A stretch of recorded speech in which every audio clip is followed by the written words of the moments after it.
Hello friends, class 11th chemistry lesson 12 में आपका हार्दिक स्वागत है। ऑर्गेनिक केमिस्ट्री के अंदर जब कोई रिएक्शन होती है तो कार्बनिक यौगिक में, ऑर्गेनिक कंपाउंड में एक एटम से दूसरे एटम पर इलेक्ट्रॉन का ट्रांसफ़र होता है, स्थानांतरण होता है ना, डिस्प्लेसमेंट होता है। ये इलेक्ट्रॉन का जो स्थानांतरण होता है या विस्थापन होता है, ये 4 प्रकार से हो सकता है। सबसे पहला है, उन 4 प्रकारों को 4 प्रकार के प्रभाव के रूप में पढ़ा जाता है। सबसे फर्स्ट है प्रेरणिक प्रभाव, सेकेंड है अति संयुग्मन प्रभाव, हाइपर कॉन्जुगेशन इफेक्ट, थर्ड है इलेक्ट्रोमेरिक प्रभाव, इलेक्ट्रोमेरिक इफेक्ट, और फोर्थ है अनुनाद प्रभाव, मेसोमेरिक और रेजोनेंस इफेक्ट।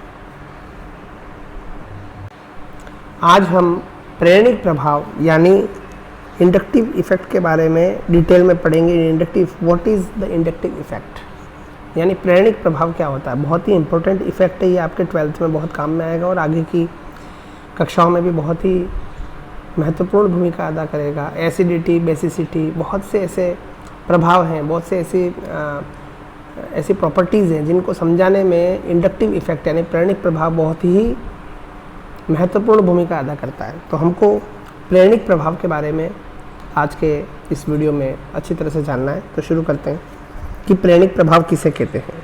प्रेरणिक प्रभाव, इंडक्टिव इफेक्ट, इसे आई इफेक्ट भी कहते हैं ना। तो ये शुरू कहाँ से होता है?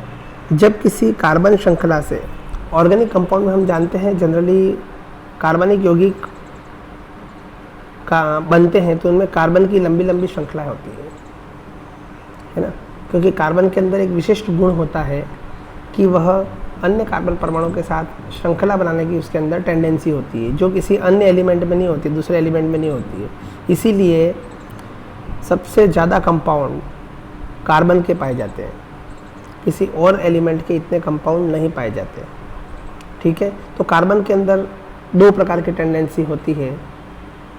एक तो ये सिंगल बॉन्ड बना सकता है, डबल बॉन्ड बना सकता है, ट्रिपल बॉन्ड बना सकता है और सीरीज बना सकता है। इस 2 टेंडेंसी के कारण लॉट ऑफ कंपाउंड्स इसके पाए जाते हैं।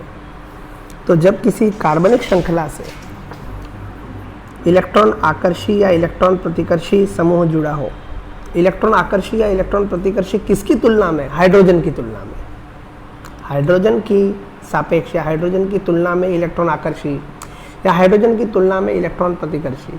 इलेक्ट्रॉन आकर्षी का मतलब इलेक्ट्रॉन को अपनी ओर खींचने वाला है ना, जिसके अंदर जिसकी विद्युत ऋणता ज़्यादा हो, जिसकी विद्युत ऋणता ज़्यादा हो, जिसमें इलेक्ट्रॉन को अपनी ओर आकर्षित करने की प्रवृत्ति हो, तो वो इलेक्ट्रॉन आकर्षी। इलेक्ट्रॉन प्रतिकर्षी कौन? जिनमें इलेक्ट्रॉन देने की प्रवृत्ति हो, आकर्षित का विपरीत। ठीक है ना। तो अगर किसी कार्बन श्रृंखला से इलेक्ट्रॉन आकर्षी या इलेक्ट्रॉन प्रतिकर्षी समूह जुड़ा हो तो सिग्मा बंध से बंधित इलेक्ट्रॉन युग्म, ध्यान रखना, क्योंकि इलेक्ट्रॉन पाई इलेक्ट्रॉन भी होते हैं और सिग्मा इलेक्ट्रॉन्स भी होते हैं। प्रेरणिक प्रभाव जो प्रभाव है वो मुख्यतः सिग्मा बंध के बनने में जो उपयोग में आने वाले इलेक्ट्रॉन हैं उन्हीं पर प्रभावी होता है। यानी इसके अंदर जो स्थानांतरण होगा, ट्रांसमिशन होगा या डिस्प्लेसमेंट होगा इलेक्ट्रॉन्स का, वो सिग्मा इलेक्ट्रॉन्स होंगे, पाई इलेक्ट्रॉन्स नहीं होंगे। ये इसमें ध्यान रखने लायक बात है।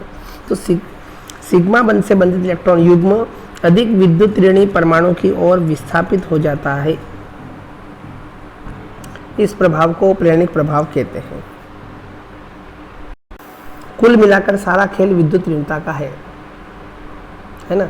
तो कार्बन श्रृंखला से जो भी समूह जुड़ा है, ठीक है, उसके ऊपर डिपेंड करता है कि वो कार्बन से ज़्यादा विद्युत ऋणी है या कार्बन से कम विद्युत ऋणी है। कार्बन से ज़्यादा विद्युत ऋणी है, इलेक्ट्रोनेगेटिव है, तो इलेक्ट्रॉन उस पर शिफ्ट हो जाएंगे, उसके ऊपर नेगेटिव चार्ज आ जाएगा और कार्बन के ऊपर पॉजिटिव आ जाएगा। ठीक। अगर इलेक्ट्रॉन प्रतिकर्षी है यानी कम विद्युत ऋणी है, कार्बन ज़्यादा विद्युत ऋणी है, तो कार्बन के ऊपर शिफ्ट हो जाएंगे, उसके ऊपर नेगेटिव आ जाएगा, उसके ऊपर पॉजिटिव आ जाएगा। तो हम आगे देखते हैं कैसे।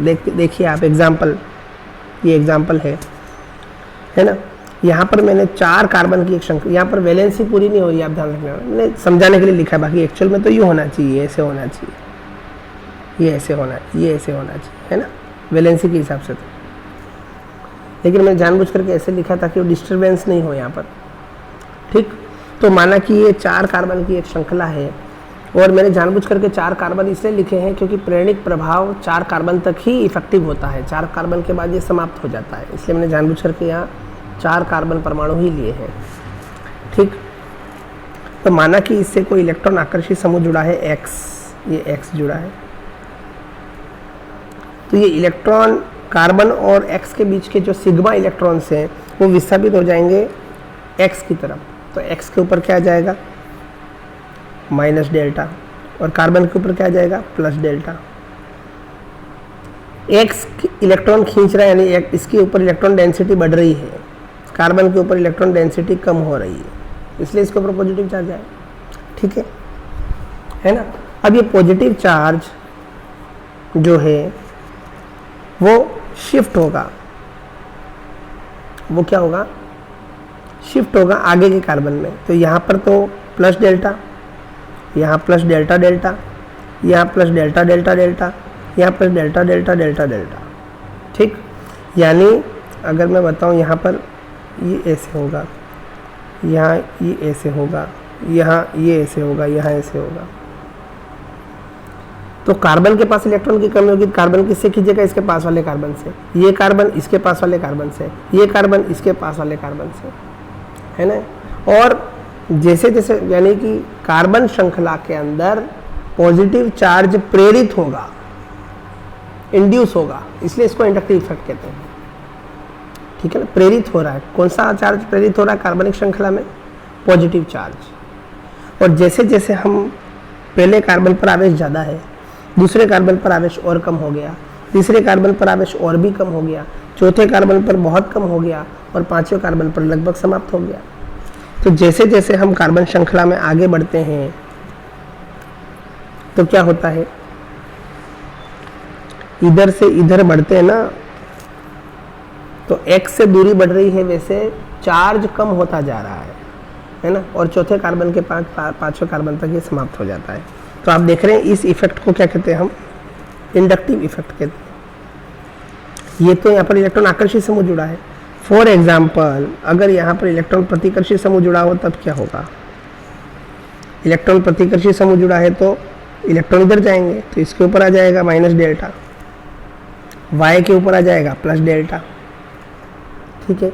और ये जो माइनस डेल्टा है ये आगे की कार्बन श्रृंखला में प्रेरित हो जाएगा और कम होता चला जाएगा। यहाँ पर माइनस डेल्टा है या माइनस डेल्टा डेल्टा थोड़ा कम हो गया, यहाँ और कम हो गया माइनस डेल्टा डेल्टा डेल्टा, यहाँ -4 टाइम्स डेल्टा यानी बहुत कम हो गया, 5वें कार्बन तक तो लगभग समाप्त हो गया। यही है प्रेरणिक प्रभाव। कहने का मतलब कार्बनिक श्रृंखला से इलेक्ट्रॉन को अट्रैक्ट करने वाला या इलेक्ट्रॉन को रिपेल करने वाला ग्रुप जोड़ने पर कार्बन चेन के अंदर जो चार्ज इंड्यूस होता है ना, इस इफेक्ट को कहते हैं प्रेरणिक प्रभाव या इंडक्शन इफेक्ट, इंडक्टिव इफेक्ट, ठीक है ना, इंडक्टिव इफेक्ट। अब इसकी विशेषता क्या है भैया, सबसे पहले विशेषता देखो आप, इसे आई से प्रदर्शित करते हैं यानी इसे आई इफेक्ट कहते हैं, आई इफेक्ट। दूसरी बात यह है कि यह एक स्थायी प्रभाव है। देखो कई बार हमको पूछा जाता है कि ये जो इलेक्ट्रोमैग्नेटिक इफेक्ट है, या हाइपर कॉन्जुगेशन इफेक्ट है, रेजोनेंस इफेक्ट है, या ये प्रेरणिक प्रभाव है, तो हमको कई बार देखो एग्जाम कॉम्पिटिशन एग्जाम में पूछा जाता है प्रेरणिक प्रभाव किस प्रकार का प्रभाव है, स्थायी या अस्थायी, तो ये स्थायी प्रभाव है ना, ये स्टेबल है। ऐसा नहीं है कि आगे से कोई अभिकर्मक आ रहा है तब शिफ्ट हो गए बाद में नहीं होंगे, ऐसा नहीं है, ये स्थायी प्रभाव है, चाहे कोई अभिकर्मक आए या ना आए ये बना रहेगा, इसलिए इसको कहते हैं स्टेबल इफेक्ट। ये स्थायी प्रभाव है जो विद्युत ऋणता में अंतर के कारण उत्पन्न होता है। क्यों उत्पन्न हुआ, क्योंकि कार्बन और उससे जुड़े हुए जो समूह है उसकी विद्युत ऋणता में अंतर है, इसलिए ये पैदा हुआ, उत्पन्न हुआ ही, ठीक। तीसरा इंपॉर्टेंट पॉइंट ये है कि इसे स्थानांतरण प्रभाव, ट्रांसमिशन इफेक्ट भी कहते हैं, क्योंकि इसमें इलेक्ट्रॉन शिफ्ट हो रहे हैं, है ना। विद्युत ऋणी परमाणु की ओर इलेक्ट्रॉन जा रहे हैं, इसलिए इसको ट्रांसमिशन इफेक्ट भी कहते हैं या स्थानांतरण प्रभाव भी कहते हैं। चौथा, यह प्रभाव केवल सिग्मा बंध के ध्रुवीकरण से ही संबंधित है। इसमें केवल सिग्मा इलेक्ट्रॉन ही विद्युत ऋणी परमाणु की ओर विस्थापित होते हैं स्थायी रूप से, पाई इलेक्ट्रॉन नहीं। इसलिए इसका प्रेरणिक प्रभाव का संबंध केवल और केवल सिग्मा बॉन्ड से है, यानी प्रेरणिक प्रभाव से पोलराइजेशन केवल सिग्मा बॉन्ड का होता है ना। प्रेरणिक प्रभाव का प्रभाव क्या है कि प्रेरणिक प्रभाव से क्या होता है, अगर कोई पूछे तो सिग्मा बॉन्ड पोलराइज हो जाता है, यानी एक तरफ प्लस एक तरफ माइनस, इसी को कहते हैं पोलराइजेशन, पोलराइज हो जाता है। ठीक है। पॉइंट नंबर 5 इंपॉर्टेंट, प्रेरणिक प्रभाव की विशेषता है दूरी बढ़ने के साथ घटता है। जैसा कि मैंने आपको बताया, कार्बनिक श्रृंखला के अंदर पहले कार्बन पर जो प्लस चार्ज आएगा, जैसे कि अपन ने देखा पिछले में, इसमें देखा अपन ने कि फर्स्ट कार्बन, इस पर चार्ज ज़्यादा है, ये सेकंड C2 पर थोड़ा कम हो गया, C3 पर थोड़ा और कम हो गया, C4 पर और कम हो गया। इसका मतलब हम कह सकते हैं कि दूरी बढ़ने के साथ में प्रेरणिक प्रभाव का प्रभाव कम होता जाता है, ठीक है ना, घटता जाता है प्रेरणिक प्रभाव। ठीक। और कार्बनिक श्रृंखला में यह प्रभाव लगभग चौथे कार्बन के बाद नगण्य हो जाता है, जैसा कि पहले आपको बताया था मैंने। पॉइंट नंबर 6, यह प्रभाव यौगिक के भौतिक और रासायनिक गुणों को प्रभावित करता है। बहुत सी ऐसी प्रॉपर्टीज है, एसिडिटी, बेसिसिटी, स्टेबिलिटी, ये मेन फैक्टर्स हैं, इनके ऊपर बहुत सारी चीज़ें डिपेंड करती है ना। तो उनको ये क्या करता है, प्रभावित करता है। ठीक है।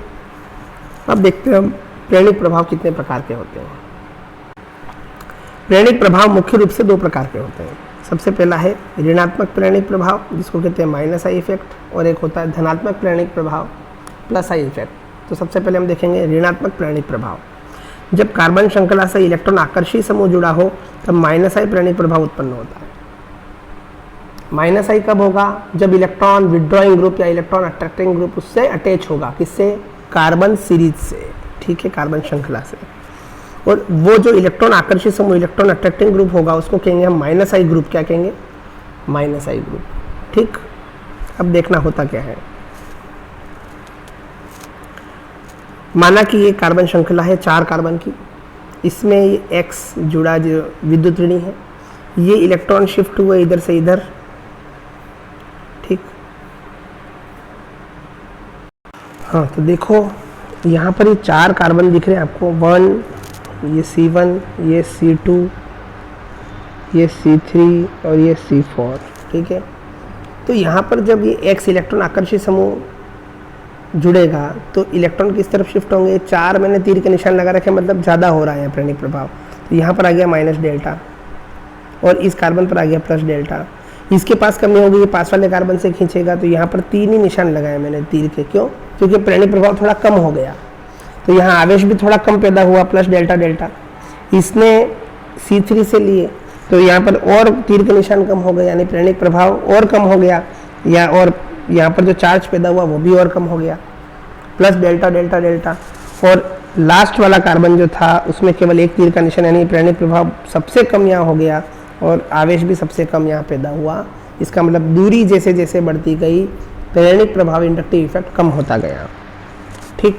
तो यहाँ पर हम देख रहे हैं कि इधर से इधर जैसे दूरी बढ़ रही है, distance from minus I group बढ़ रही है, ऊपर की तरफ निशान मतलब बढ़ रही है, तो माइनस आई इफेक्ट घट रहा है। प्रेरणिक प्रभाव जो ऋणात्मक प्रेरणिक प्रभाव है, माइनस आई प्रभाव है, वो घट रहा है। अब अगर हम बहुत सारे माइनस आई ग्रुप, इलेक्ट्रॉन आकर्षित समूह भी एक तो है नहीं, बहुत सारे हैं, उनकी हम आपस में तुलना कैसे करें, किसका माइनस आई प्रभाव ज़्यादा है, किसका माइनस आई प्रभाव कम है, इसको हम कैसे पता लगाएं, है ना। तो ये ध्यान रखिए आप कि माइनस आई प्रभाव जो होता है वो कार्बन परमाणु से जुड़ने वाला जो परमाणु होता है उसको बोलते हैं की एटम, जो डायरेक्ट जुड़ा है उसको बोलते हैं की एटम। जैसे यहाँ देखिए ये जो वैलेंसी, ये कार्बन है, कार्बन से कौन जुड़ा है, सीधा ऑक्सीजन जुड़ा है, ये की एटम है, ये वाला है जो की एटम। तो की एटम जो है, जो डायरेक्ट जुड़ा है, उसकी इलेक्ट्रोनेगेटिविटी अगर बढ़ेगी तो माइनस आई प्रभाव बढ़ेगा, क्योंकि इलेक्ट्रॉन को आकर्षित करने की प्रवृत्ति बढ़ेगी। ठीक। सेकंड चीज, अगर की एटम की इलेक्ट्रॉन क्षुद्रता, यानी उसके पास इलेक्ट्रॉन की कमी, इलेक्ट्रॉन क्षुद्रता को बोलते हैं इंग्लिश में इलेक्ट्रॉन डेफिशिएंसी। डेफिशिएंसी का मतलब होता है कमी, क्षुद्रता। ठीक है, तो इलेक्ट्रॉन की कमी अगर ज़्यादा होगी तो वो इलेक्ट्रॉन को ज़्यादा आकर्षित करेगा, उसको इलेक्ट्रॉन चाहिए क्योंकि उसके पास इलेक्ट्रॉन की कमी हो गई। ठीक है, तो या तो इलेक्ट्रॉन नेगेटिविटी बढ़े तो माइनस आई प्रभाव बढ़ेगा, या इलेक्ट्रॉन की कमी हो जाए तो माइनस आई प्रभाव बढ़ेगा, वो इलेक्ट्रॉन को खोजेगा, वो इलेक्ट्रॉन को और ज़्यादा खींचेगा। और तीसरा, या कि परमाणु पर पॉजिटिव चार्ज आ जाए। पॉजिटिव चार्ज भी क्या है, इलेक्ट्रॉन की कमी है, उसको भी फिर इलेक्ट्रॉन चाहिए। ये तीन चीज़ें होने से क्या होता है, माइनस आई प्रभाव बढ़ता है। ठीक है, अगर हम देखेंगे कि दो अलग अलग परमाणु हैं तो सबसे पहले देखेंगे इसकी इलेक्ट्रोनेगेटिविटी, इसकी इलेक्ट्रोनेगेटिविटी किसकी ज़्यादा है ना, कि हाँ यार इसकी ज़्यादा है, इसकी कम है, तो जिसकी ज़्यादा इलेक्ट्रोनेगेटिविटी होगी उसका माइनस आई प्रभाव ज़्यादा होगा। अगर सपोज दोनों परमाणु सेम हैं तो हम देखेंगे कि उससे जुड़े हुए कोई ऐसी कोई चीज़ हो रही है क्या कि जिससे उसके पास एक के पास इलेक्ट्रॉन की कमी कम है, एक के पास इलेक्ट्रॉन की कमी ज़्यादा है। जिसके पास की इलेक्ट्रॉन की कमी ज़्यादा है वो ज़्यादा इलेक्ट्रॉन डेफिशिएंट होगा, तो माइनस आई प्रभाव उसका ज़्यादा होगा।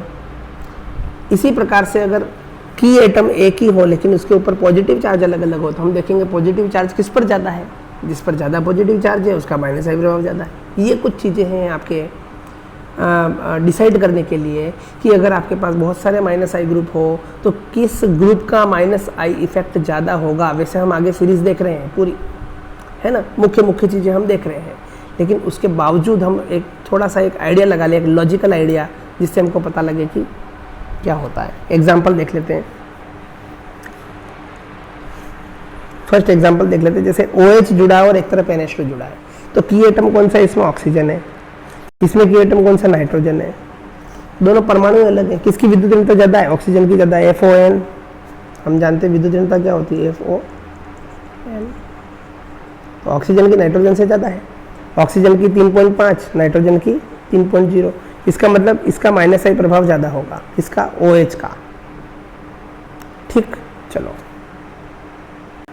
सेकंड एग्जांपल क्या है, एक तरफ है OH और एक तरफ है OR।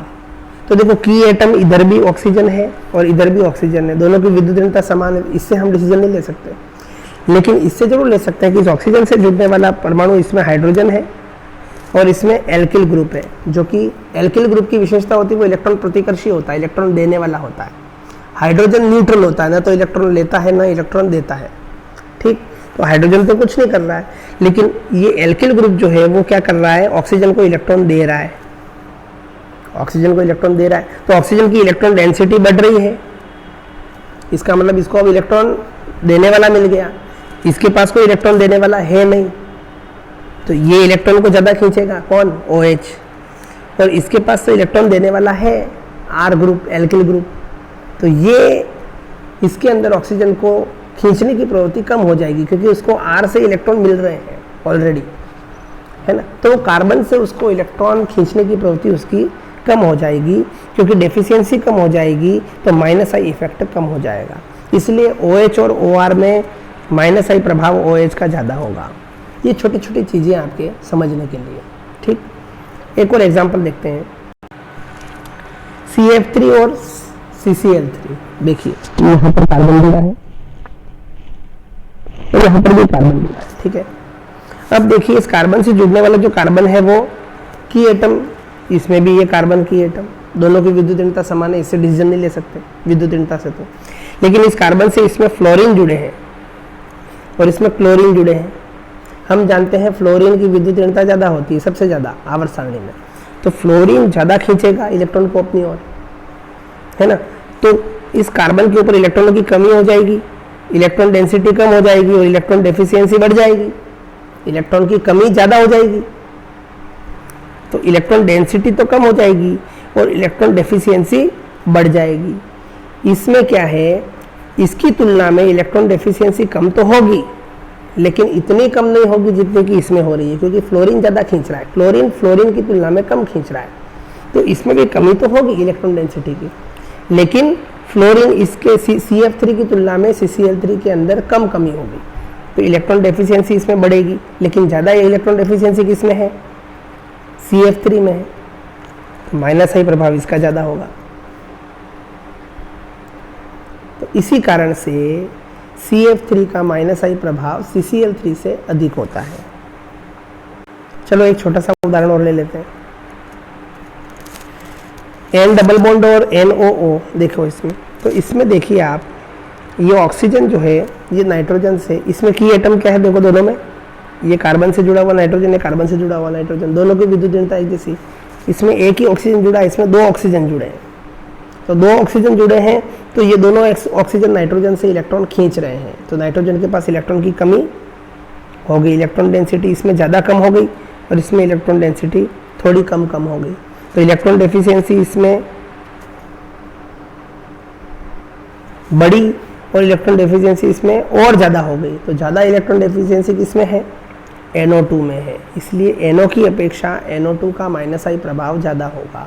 कुल मिलाकर के आपको ये देखना है कि कार्बन परमाणु से जुड़ा हुआ परमाणु अगर जो सीधा जुड़ा हुआ उसको की एटम कहते हैं, अगर की एटम अलग अलग है, दो की तुलना करनी है आपको, तो अलग अलग है तो विद्युत ऋणता जिसकी ज़्यादा होगी उसका माइनस आई प्रभाव ज़्यादा होगा, और अगर सेम है तो देखना है कि इलेक्ट्रॉन डेफिशिएंसी किसकी ज़्यादा है, इलेक्ट्रॉन क्षुद्रता किसकी ज़्यादा है। इलेक्ट्रॉन क्षुद्रता जिसकी ज़्यादा होगी उसका माइनस आई प्रभाव ज़्यादा होगा। एक बहुत अच्छा एग्जाम्पल है, देखिए आप, है ना, बहुत ही शानदार एग्जाम्पल है। CH3CH2 है ना, यहाँ पे कार्बन जुड़ा हुआ है, सपोज ये कार्बन जुड़ा हुआ है, ये कार्बन जुड़ा हुआ है, ठीक है। अब इस कार्बन से देखो ये जुड़ने वाला जो कार्बन है वो sp3 संकरित है, ये sp2 संकरित है, ये sp संकरित है ना।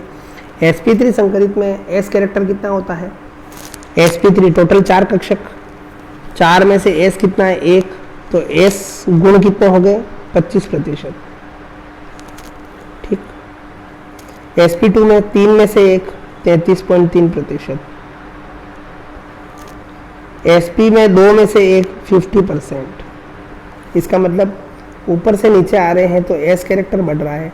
s कक्षक नाभिक के पास में होता है, मैंने आपको पहले भी बताया था, तो इलेक्ट्रोनेगेटिविटी बढ़ेगी, और इलेक्ट्रोनेगेटिविटी बढ़ेगी तो माइनस आई प्रभाव बढ़ेगा, यानी हम जब इसमें ऊपर से नीचे जा रहे हैं तो माइनस आई प्रभाव बढ़ेगा। तो जब इस प्रकार की सिचुएशन आ जाए तो भी आप माइनस आई प्रभाव निकाल सकते हैं किसमें ज़्यादा है और किसमें कम है, ठीक है। अब उपयुक्त नॉलेज के आधार पर अगर हम एक सीरीज़ बनाएं, माइनस आई प्रभाव को घटते क्रम में लिखें, तो हमको एक सीरीज़ मिलती है, देखिए किस प्रकार से मिलती है ना। NF3, फिर NH3, NO2, CN, CHO, COR, COCl, COOH, COOR, CONH2, F, Cl, Br, I, OH, OR, phenyl group CH2 और फिर H। तो ये आपको मैंने बता दिया कि घटते क्रम में सबसे ज़्यादा इसका और सबसे कम हाइड्रोजन, न्यूट्रल रहता है हाइड्रोजन के बाद, तो फिर उल्टी सीरीज शुरू हो जाएगी इलेक्ट्रॉन डोनेटिंग ग्रुप की या इलेक्ट्रॉन रिपेलिंग ग्रुप की। तो ये आपको मैंने बताया माइनस आई प्रभाव क्या होता है, और माइनस आई ग्रुप को हम कैसे छांटते हैं। माइनस आई ग्रुप अगर हमको एक से ज़्यादा दे रखे हैं तो हम उनमें कैसे पता लगाएंगे किसका प्रभाव ज़्यादा है, ये मैंने आपको इसमें प्रदर्शित किया। अब हम देखते हैं पॉजिटिव इंडक्टिव इफेक्ट। क्या देखते हैं? Positive inductive effect, plus I effect. तो धनात्मक प्रेरणिक प्रभाव प्लस आई इफेक्ट कहते हैं। जब कार्बन श्रृंखला से इलेक्ट्रॉन प्रतिकर्षी समूह जुड़ा हो, इलेक्ट्रॉन देने वाला, तब प्लस आई प्रेरणिक प्रभाव उत्पन्न होता है। इस इलेक्ट्रॉन प्रतिकर्षी समूह को प्लस आई समूह कहते हैं, ठीक। देखिए आप C1, C2, C3, C4, इसमें इलेक्ट्रॉन देने वाला ग्रुप जुड़ा है, यानी इसके ऊपर आ गया माइनस डेल्टा और इसके ऊपर आ गया प्लस डेल्टा। ये माइनस डेल्टा पूरी श्रृंखला में प्रेरित हो जाएगा 4 कार्बन तक, तो ये सेकंड कार्बन पर थोड़ा कम हो जाएगा, थर्ड कार्बन पर और कम हो जाएगा, और यहाँ पर बहुत कम हो जाएगा, ठीक है ना। देखो इसके पास इलेक्ट्रॉन, ये इसको इलेक्ट्रॉन दे रहा है ना, ये फर्स्ट वाला कार्बन दूसरे को थोड़े और कम दे रहा है इलेक्ट्रॉन, इसके ऊपर थोड़ा कम आवेश आ गया, ये और कम दे रहा है और ये सबसे लास्ट में, यानी 4 कार्बन के बाद में प्लस आई प्रभाव भी समाप्त हो जाता है। ठीक, और यही इसमें बताने की कोशिश की है कि जब हम राइट टू लेफ्ट जा रहे हैं, इधर से इधर जा रहे हैं, तो प्लस आई ग्रुप से दूरी बढ़ रही है। यहाँ से दूरी देखो, इसकी इतनी, इसकी इतनी, इसकी इतनी और इसकी इतनी दूरी बढ़ रही है ना, तो प्लस आई इफेक्ट भी कम हो रहा है। और ये आपको मैंने पहले ही बता दिया था कि प्रेरणिक प्रभाव दूरी बढ़ने के साथ घटता है। अब जैसे हमने माइनस आई ग्रुप के बारे में देखा कि जिसकी विद्युत ऋणता ज़्यादा होती है, जिसके अंदर इलेक्ट्रॉन डेफिशिएंसी ज़्यादा होती है, उसका माइनस आई प्रभाव ज़्यादा होता है। प्लस आई समूह को कैसे पहचानें? तो प्लस आई समूह का क्रम होता है सबसे पहले O माइनस, उसके बाद COO माइनस और उसके बाद एल्किल ग्रुप्स। एल्किल समूह तो बहुत सारे होते हैं, इनमें हम कैसे पहचानें? तो इनमें ध्यान रखिए आप कि जो टर्शरी होगा उसका प्रेरणिक प्रभाव सबसे ज़्यादा होगा, फिर द्वितीयक कार्बन का, फिर प्राथमिक कार्बन का, है ना, फिर मेथिल समूह। समझ में आ गया? तो प्लस आई प्रभाव अगर कार्बन परमाणु की संख्या बराबर है, कार्बन परमाणु की संख्या अगर बराबर है, तब तो 3 डिग्री का ज़्यादा होगा, 2 डिग्री का ज़्यादा होगा और 1 डिग्री का ज़्यादा होगा। कार्बन परमाणु की संख्या अलग अलग है, तो जिसमें कार्बन परमाणु की संख्या ज़्यादा है उसका प्लस आई प्रभाव ज़्यादा होगा। आप देखिए कि इसमें देखो 4 कार्बन है, इसमें 3 कार्बन है, इसमें 2 कार्बन है, इसमें 1 कार्बन है, तो 4 कार्बन वाले का प्लस आई प्रभाव ज़्यादा है, उसके बाद 3 का, उसके बाद 2 का, उसके बाद 1 का। ठीक, तो हम कह सकते हैं कि प्लस आई ग्रुप का डिक्रीजिंग ऑर्डर क्या होगा, है ना? सबसे पहले O माइनस, COO माइनस, फिर टर्शरी, फिर सेकेंडरी, फिर प्राइमरी, फिर मिथाइल। ठीक, अब तो हम कह सकते हैं कि नेगेटिव चार्ज जितना बढ़ेगा उतना प्लस आई प्रभाव बढ़ेगा, क्योंकि उसके पास इलेक्ट्रॉन देने की प्रवृत्ति उतनी ज़्यादा होगी, इलेक्ट्रॉन डेंसिटी बढ़ेगी, और यहाँ पर इलेक्ट्रॉन डेंसिटी बढ़ेगी तो प्लस आई प्रभाव बढ़ेगा। देखो वहाँ इलेक्ट्रॉन डेफिशिएंसी बढ़ रही थी माइनस आई प्रभाव में, तो माइनस आई प्रभाव बढ़ रहा था, और इलेक्ट्रॉन की डेंसिटी बढ़ेगी तो प्लस आई प्रभाव बढ़ेगा। तो ये आज आपको मैंने प्रेरणिक प्रभाव के बारे में बताया कि प्रेरणिक प्रभाव कि कार्बनिक यौगिकों में इलेक्ट्रॉनों का जो स्थानांतरण होता है वो 4 प्रकार से होता है, और उसमें सबसे पहला प्रभाव है आपका प्रेरणिक प्रभाव। ठीक है, प्रेरणिक प्रभाव किसे कहते हैं, इंडक्टिव इफेक्ट किसे कहते हैं, जिसे आई इफेक्ट भी कहते हैं। ठीक है, ये कितने प्रकार का होता है ना? ये 2 प्रकार का होता है, प्लस आई इफेक्ट और माइनस आई इफेक्ट। तो इसमें प्लस आई ग्रुप कौन कौन से हैं, माइनस आई ग्रुप कौन कौन से हैं, प्लस आई प्रभाव किसका ज़्यादा होता है, माइनस आई प्रभाव किसका ज़्यादा होता है। तो ये आज की वीडियो में अपन ने मोटे मोटे रूप में इंडक्टिव इफेक्ट को अच्छे से जाना। ठीक है, आने वाले समय में जो वीडियोस बनेंगे उसमें हम एप्लीकेशंस ऑफ इंडक्टिव इफेक्ट भी देखेंगे कि इसका क्या प्रभाव पड़ता है। ये तो हमने थ्योरी पढ़ी अब, लेकिन इस इंडक्टिव इफेक्ट का एसिडिटी पर, बेसिसिटी पर, स्टेबिलिटी पर क्या प्रभाव पड़ता है, ये हम एप्लीकेशंस ऑफ इंडक्टिव इफेक्ट में अच्छे से देखेंगे। तो इसका जो नेक्स्ट वीडियो वो आप ज़रूर देखिए, जिससे कि आपको पता लगे कि प्रेरणिक प्रभाव का अनुप्रयोग क्या है, इसका उपयोग कहाँ में लेते हैं, है ना, उपयोग किस जगह पर लेते हैं, और ये किस प्रकार से फिजिकल और केमिकल प्रॉपर्टीज़ को चेंज करता है। आप आश्चर्य करेंगे। तो बहुत मज़ा आएगा अगर आप उस अगले वीडियो को देखेंगे, और जब आप उस वीडियो को देखेंगे तब आपको इस वीडियो का नॉलेज बहुत बहुत काम आएगा। धन्यवाद। जय भारत।